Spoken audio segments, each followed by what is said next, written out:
হিসাব বিজ্ঞান বিষয়ের হিসাব বিজ্ঞান প্রথম অধ্যায়ের এই যে ষষ্ঠ অধ্যায় সম্পর্কিত প্রাপ্য হিসাবের হিসাব রক্ষণ সংক্রান্ত এই ঢাকা, দিনাজপুর, যশোর, সিলেট বোর্ড 2018 সৃজনশীল প্রশ্ন এসেছিল। যে সৃজনশীল প্রশ্নটি এসেছিল ষষ্ঠ অধ্যায় সম্পর্কিত, ওই প্রশ্নটি সঠিক সমাধান করব। এবং 18 সাল সম্পর্কে একটু কথা বলি। সেটা হচ্ছে 2018 সালে সারা বাংলাদেশে দুইটা প্রশ্ন পরীক্ষা হয়। এখানে আছে ঢাকা, দিনাজপুর, যশোর, সিলেট, চারটা বোর্ডে এই প্রশ্ন পরীক্ষা হয়েছিল। আজকে যেটা সমাধান করাচ্ছি, আর বাকি যে আরো 4টা বোর্ড ছিল সেই সময়, সেই 4টা বোর্ডে ওই আরেকটা প্রশ্ন পরীক্ষা হয়েছিল। তো ওই প্রশ্নের সমাধান আমি পূর্বের ক্লাসে করেছিলাম, তাই না? পূর্বে আলোচনা করেছি আরেকটা অঙ্কের সমাধান। আজকে এইটা সমাধান করব। তো যাই সমাধানের চেষ্টা করি। তো সমাধানের জন্য তোমাদের সাথে আছি আমি, মোহাম্মদ সিরাজুল ইসলাম। চলো শুরু করা যাক। প্রথমে প্রশ্নটা দেখে নি, প্রশ্ন কি বলা আছে। এই প্রশ্নটি কিন্তু একটু এক্সেপশনাল। এখানে দুইটা সাল দেয়া আছে, একটা 2016, একটা 2017। এই তথ্যের আলোকে আমাদের বলেছে অনাদায়ী পাওনার পরিমাণ নির্ণয় করো, মানে অনাদায়ী পাওনা খরচের পরিমাণ নির্ণয় করতে বলেছে। অনাদায়ী পাওনা খরচ নির্ণয় সূত্র হচ্ছে অনাদায়ী পাওনা যোগ নতুন অনাদায়ী পাওনা সঞ্চিতি বাদ পুরাতন অনাদায়ী পাওনা সঞ্চিতি। এইভাবে করব, কিন্তু দুইটা সালের পাশাপাশি দুইবার করব আমরা। যাই, আমি উদ্দীপকের কিছু অংশ নিয়ে আসলাম। উদ্দীপকটা উপরে রেখে দিলাম, নিচে লিখলাম চার যোগ্য অনাদায়ী পাওনার পরিমাণ বা অনাদায়ী পাওনার পরিমাণ, যাই লিখি না কেন। প্রথমে লিখবো লিখিত অনাদায়ী পাওনা 6000, লিখিত অনাদায়ী পাওনা 6000। এরপর লিখবো অলিখিত অনাদায়ী পাওনা 10,500। আমরা প্রথমে 2016 সালেরটা আগে করছি, 17 সালেরটা পরে করব। অলিখিত অনাদায়ী পাওনা 10,500, এই দুটো যোগ করে নিচে লিখবো। এরপরে লিখবো অনাদায়ী পাওনা সঞ্চিতি, নতুন অনাদায়ী পাওনা সঞ্চিতি। নতুন অনাদায়ী পাওনা সঞ্চিতি কিভাবে হবে? নতুন অনাদায়ী পাওনা সঞ্চিতি হবে, এই যে প্রাপ্য হিসাব আছে 2,26,500, এই 2,26,500 থেকে এই অলিখিত অনাদায়ী পাওনা 10,500 বিয়োগ হবে। বিয়োগ হয়ে থাকে মনে হয় 2,15,000 না কত যেন থাকে। সেই 2,15,000 উপরে 2.5% হিসেব করবো। হিসেব করে যেটা হবে সেটা এখানে লিখবো। আমি আবারও বলছি, লক্ষ্য করি, এটা থেকে এটা বিয়োগ করব, বিয়োগ করে যা থাকে তার উপর 2.5% কেটে এখানে লিখবো। নতুন অনাদায়ী পাওনা সঞ্চিতিরাও কিন্তু এটা থেকে যোগ হবে, তাই যোগ করে নিচে লিখবো।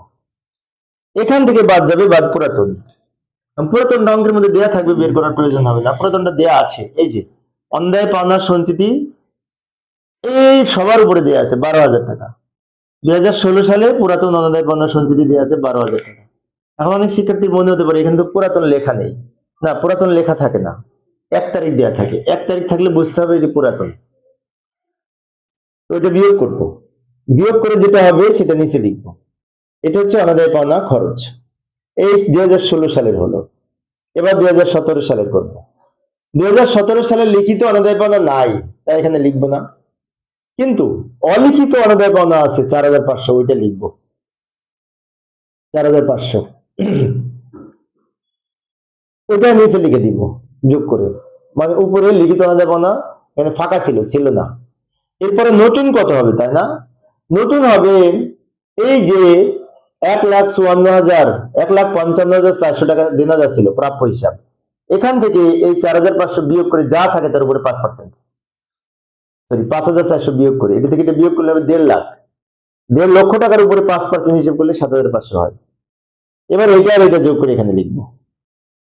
ভালো করে লক্ষ্য করি, অনাদায়ী পাওনা যেটি ছিল সেটি লিখলাম, আর ওটা আবার নিচে লিখলাম। এবার এর সাথে নতুন অনাদায়ী পাওনা সঞ্চিতি যোগ হবে। নতুন অনাদায়ী পাওনা সঞ্চিতি হিসাব করব, এই প্রাপ্য হিসাব থেকে অনাদায়ী পাওনা বিয়োগ করে যা থাকে তার উপরে 5% ক্যালকুলেশন করে এই দুটো যোগ করে নিচে লিখলাম। এবার পুরাতনটা বাদ দিব। এখন এই অঙ্কের তথ্যে কিন্তু অনাদায়ী পাওনা সঞ্চিতি 1 তারিখেরটা তো পুরাতন, 1 তারিখেরটা কিন্তু এইখানে আছে, এখানে নাই। তাহলে উপায় কি? 1 তারিখের বা পুরাতন অনাদায়ী পাওনা সঞ্চিতি পরের বছর এটা থাকবে না অঙ্কে। কোনটা হবে এটা আমাদের বুঝে নিতে হবে। কিভাবে বুঝবো লক্ষ্য করি। 2016 সালের যেটি নতুন ছিল সেটাই কিন্তু 2017 সালের পুরাতন।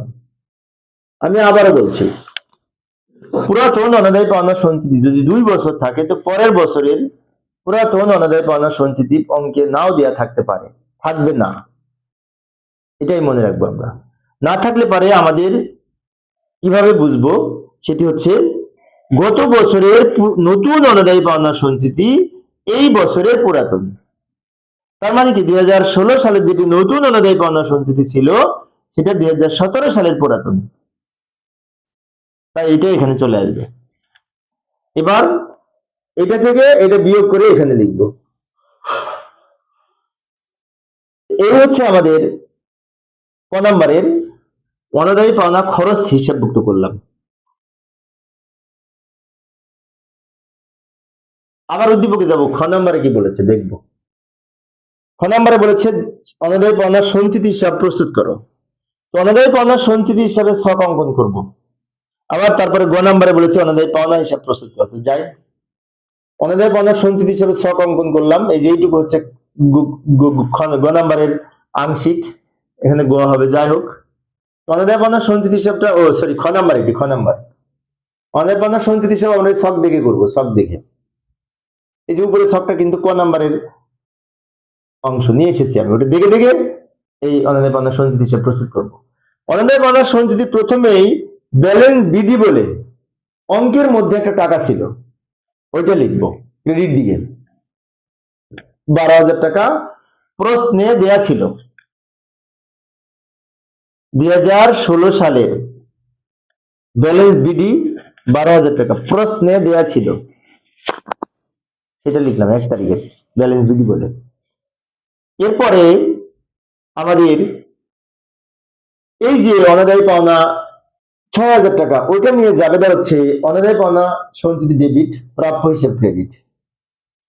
তাহলে আমরা এখানে লিখবো প্রাপ্য হিসাব বলে এই দুটো একসাথে যোগ করে 16,500 টাকাও লিখতে পারি। দুটো একসাথে যোগ করে 16,500 টাকাও লিখতে পারি। কারণ কি?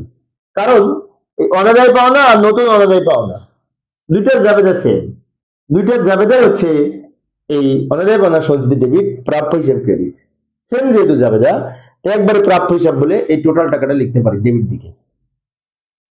এখন ক্রেডিটে ছিল 12,000, ডেবিটে আসলো 16,500, তাহলে দুইটা যোগ বিয়োগ করে কিন্তু ডেবিট বড়। ডেবিট কত বড়? 4,500 টাকা বেশি, 4,500 টাকা ডেবিট বেশি, ডেবিট দিকে 4,500 টাকা লিখবো। এটা থেকে এটা যোগ বিয়োগ করে,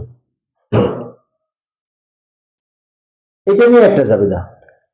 আর একটা জাবেদা করবো, এই যে 4 যোগ্য অনুদায়ী পাওনা 9,900, ওই টাকা নিয়ে আমাদের অনুদায়ী পাওনা সংক্রান্ত আর একটা জাবেদা হবে। ওইটা নিয়ে জাবেদা হবে অনুদায়ী পাওনা খরচ ডেবিট, অনুদায়ী পাওনা সঞ্চিতি ক্রেডিট। তাহলে আমরা কি করব?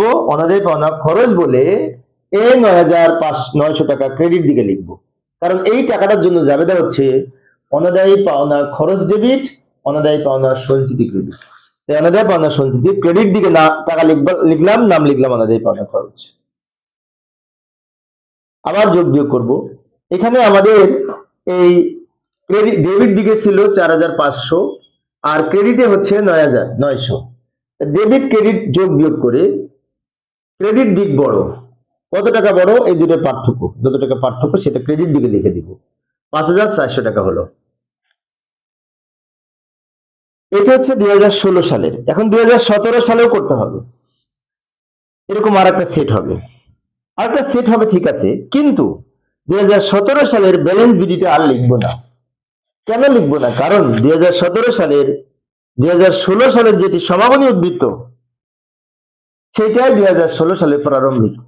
প্রারম্ভিকটা আর এখানে ব্যালেন্স বিডি বলে লেখার দরকার নেই, ওইটাই আমরা প্রারম্ভিক ধরে পরের বছরটা যোগ বিয়োগ করতে থাকবো। যেমন লক্ষ্য করি, এখন আমরা 2017 সালেরটা করব। 17 সালের এই 5,400 টাকা নিয়ে জাবেদা করব অনুদায়ী পাওনা সঞ্চিতি ডেবিট, প্রাপ্য হিসাব ক্রেডিট। তা প্রাপ্য হিসাব বলে ডেবিট দিকে টাকা লিখবো, এই 4,500 ডেবিট দিকে। এখানেও 4,500 ক্রেডিট, সেখানেও 4,500 ডেবিট, যোগ বিয়োগ করে শূন্য হলো। এখন অনেক শিক্ষার্থীর মনে হতে পারে অনুদায়ী পাওনা সঞ্চিতি থেকে শূন্য হয়। হ্যাঁ, হতেই পারে, যেমন এখানে হলো, তো কাকতালি ওভাবে হয়ে গেছে, হতে পারে, সমস্যা নেই। এরপরে আরো বাকি আছে, এই 7,500 টাকা নিয়ে আর একটা জাবেদা হবে, সেটা জাবেদা হবে অনুদায়ী পাওনা খরচ ডেবিট, অনুদায়ী পাওনা সঞ্চিতি ক্রেডিট। তাহলে অনাদায় পাওনা সঞ্চিতিতে অনাদায় পাওনা খরচ নাম দিয়ে, যেহেতু এটার জন্য অনাদায় পাওনা সঞ্চিতি ক্রেডিট, ক্রেডিট দিকে টাকা লিখবো। ডেবিট ক্রেডিট যোগ বিয়োগ করে এই ৭৫০০ ক্রেডিট দিকে লিখবো, ক্রেডিট দিকে বলবে। এই হচ্ছে অনাদায় পাওনা সঞ্চিতি হিসাব, খ নাম্বারের উত্তর। সব দেখে আমরা করলাম, এটুকু কয়ের সব ওখান থেকে দেখে দেখে আমরা নিচেটা করলাম, এইটুকু হচ্ছে উত্তর খ নাম্বারের। তো অনাদায় পাওনা সঞ্চিতি হলো। এবার অনাদায় পাওনা খরচ হিসাব প্রস্তুত করবো। অনাদায় পাওনা হিসাব প্রস্তুত করতে বলেছিল, তো অনাদায় পাওনা খরচ হিসাব, এই যে অনাদায় পাওনা হিসাব তৈরি করো মানে অনাদায় পাওনা খরচ হিসাব, একই কথা, সেম কথা। তো অনাদায় পাওনা খরচের জন্য আবার ছক অঙ্কন করলাম। এইখানে অনাদায় পাওনা খরচ নিয়ে আমাদের এই যে 4 যোগ্য অনাদায় পাওনা আছে না ৯৯০০, ওইটা নিয়ে পরপর দুইটা যাবে হবে। তার মানে কি এই টাকাটা আমরা পরপর দুইবার লিখবো এই অনাদায় পাওনা হিসেবে 2016 সালের জন্য, আবার 2017 সালের জন্য এই লাস্টে যে যোগ বিয়োগ করে টাকাটা হয়েছে ৭৫০০, ওইটা নিয়ে পরপর দুইটা যাবে হবে। তার মানে কি ওইটাও দুইবার লিখবো। একটি বিষয় খেয়াল রাখবো, অনাদায় পাওনা খরচ হিসেবে বা অনাদায় পাওনা হিসেবে সব সময় এই যোগ বিয়োগ করে যে লাস্টে অনাদায় পাওনার খরচের পরিমাণ পাই, অনাদায় পাওনা মানে কি আয় বিবরণীতে যে টাকাটা লিখি, ওইটা নিয়ে অনাদায় পাওনা খরচ হিসাব প্রস্তুত করতে হয়। অনাদায় পাওনা খরচ হিসাব এবং অনাদায় পাওনা সঞ্চিত হিসাব দুইটি কিন্তু আলাদা। অনাদায় পাওনা খরচ হিসাব বলতে অনাদায় পাওনা হিসাব বোঝায়।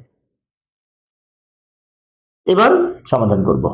এইখানে কিন্তু ব্যালেন্স বলে আর লিখবো না, কারণ অনাদায় পাওনার ওপেনিং ব্যালেন্স থাকে না। মুনাফা জাতীয় ব্যয় বছর শেষে বন্ধ করে সমাপনী দাখিলার মাধ্যমে বন্ধ করে দিতে হয়, সেজন্য থাকবে না। এবার লক্ষ্য করি, তাহলে 2016 ডিসেম্বর 31 তারিখ দিয়ে এটার জন্য কি যাবে দেওয়া হবে? ওটার জন্য যাবে দেওয়া হবে অনাদায় পাওনা খরচ ডেবিট, অনাদায় পাওনা সঞ্চিতি ক্রেডিট। আবারও বলি, অনাদায় পাওনা হিসাব ডেবিট আর অনাদায় পাওনা সঞ্চিতি ক্রেডিট। তাহলে অনাদায় পাওনা সঞ্চিতি নাম লিখবো, টাকা লিখবো ডেবিট দিকে, এই ৯৯০০ ডেবিটে লিখে ডেবিটে পাঠিয়ে দিব টাকাটা। আবার এই টাকা নিয়ে আরেকটা যাবে দেওয়া হবে, কারণ এই টাকাকে আয় বিবরণীতে স্থানান্তর করবো, ওটার জন্য যাবে দেওয়া হবে অনাদায় আয় বিবরণী ডেবিট।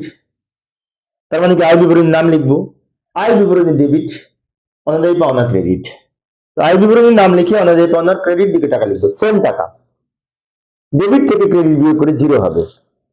এখানে একটি বলে রাখি, সেটা হচ্ছে অনাদায় পাওনা খরচের সমাপনী জের আমরা আয় বিবরণীর মাধ্যমে বন্ধ করে দিতে হয়, যেহেতু মুনাফা জাতীয় ব্যয় অস্থায়ী হিসাব, যেহেতু বন্ধ করে দিতে হয়, তাই এই হিসাবের ব্যালেন্স সব সময় 0 হবে। যেমন 2016 সালে একবার ডেবিটে লিখলাম, একবার ক্রেডিটে লিখলাম, ডেবিট ক্রেডিট কাটাকাটি করে 0 গেল। অনুরূপ ভাবে 2017 সালের যে ৭৯০০, ওইটাও আমরা সেম ভাবে লিখবো।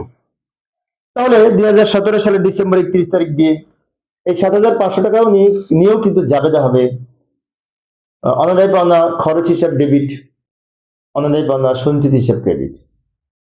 3-4টা জাবেদা আছে, একটু ভালো করে বারবার কিন্তু প্র্যাকটিস করবো, তাহলে মনে থাকবে। তাহলে অনাদায় পাওনা এইভাবে লিখবো, অনাদায় পাওনা সঞ্চিতি নাম বলে টাকা ৭৫০০ ডেবিট দিকে লিখবো। এই যে আমি ভালো সহজে বোঝার জন্য কালারটা আলাদা করে রাখলাম, এটা সাদা করে দিলাম, তাহলে বুঝতে সুবিধা হবে। এবার এটা ডেবিটে আছে, ডেবিট দিকে লিখে দিলাম। আবার এই টাকা নিয়ে আরেকটা জায়গা দেওয়া হবে আয় বিবরণী ডেবিট, অনাদায় পাওনা ক্রেডিট। তো আয় বিবরণীর নাম লিখে অনাদায় পাওনার ক্রেডিট দিকে টাকা লিখবো, এটাও এই ডেবিট ক্রেডিট কাটাকাটি করে 0। এই হচ্ছে আমাদের অনাদায় পাওনা খরচ হিসাব। অনাদায় পাওনা খরচ হিসাব যেহেতু মুনাফা জাতীয় ব্যয়, তাই আমরা সব সময় এই হিসাব কাল শেষে সমাপনী দাখিলার মাধ্যমে বন্ধ করে দিই, সেজন্য অনাদায় পাওনা খরচের জের সবসময় 0 হবে, সমাপনী জের। কেন 0 হবে? হিসাব কাল শেষে বন্ধ করে দিই, অনাদায় পাওনার খরচের টাকাটা থাকে না, ওটা আয় বিবরণীতে স্থানান্তর করার মাধ্যমে আমরা বন্ধ করে দিই। তো প্রিয় শিক্ষার্থী বন্ধুরা, এই ছিল আমার আজকের আলোচনা। আমি শিক্ষার্থীদের অনুরোধে অল্প অল্প করে আলোচনা করি, যাতে শিক্ষার্থীরা বোরিং ফিল না করে। একটা একটা করে প্রশ্নের সমাধান করি। আজকে 2টা প্রশ্নের সমাধান করেছি, এর আগেও একটা আলোচনা করেছি, তাই না? তো পরবর্তী ক্লাসে কোন অঙ্কটি করবো একটু দেখে যাই। পরবর্তী ক্লাসে যে ঢাকা বোর্ড 2017 সালে যে সৃজনশীল প্রশ্নটি এসেছিল, ওই প্রশ্নটির সঠিক সমাধান করব। দেখার আমন্ত্রণ রইল। খুদা হাফেজ।